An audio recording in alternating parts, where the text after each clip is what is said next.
जगद्गुरु संत तुकाराम महाराज यांचा 339वा पालखी सोहळा प्रस्थान आहे। आज देऊळ ते पंढरपूरच्या दिशेने जाणार आहे। आपण जर पाहायला गेलो तर आज या मुख्य मंदिरामध्ये संपूर्ण ही फुलाची सजावट केलेली आहे। जगद्गुरु श्री संत तुकाराम महाराज या मुख्य मंदिराला ही फुलाची सजावट केलेली, तसंच आतलं विठ्ठल रुक्मिणीच्या मंदिराला रंगीबेरंगी देशी विदेशी अशी फुलांची सजावट केलेली आहे। त्यामुळे हे संपूर्ण जो परिसर आहे हा फुलांच्या सजावटीने सजून गेलेला आहे। आपण जर पाहिलं या ठिकाणी आता आपण देऊच्या मुख्य मंदिरात आलेलो आहे। या देऊच्या मुख्य मंदिरामध्ये ही संपूर्ण फुलाची सजावट दिसत असेल।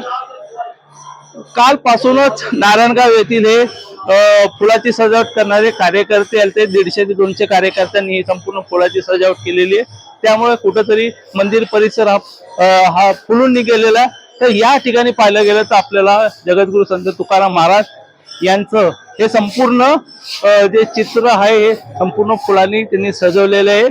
कारण की आज सकाळी पहाटे संस्थांच्या वतीने अभिषेक महापूजा करण्यात आलेली, आरती करण्यात आलेली। त्यानंतर दुपारी 12 वाजता पादुका पूजन होईल। त्यानंतर खऱ्या अर्थाने पालखी प्रस्थानाला सुरुवात होणार आहे। दुपारी 2:30 वाजता पालखी प्रस्थान हे पंढरपूरच्या दिशेने जाणार आहे। परंतु आज जो विसावा आहे तो संत तुकाराम महाराज यांचं जे आजोळ आहे ते आजोळात म्हणजे इनामदार वाड्यामध्ये असणार आहे।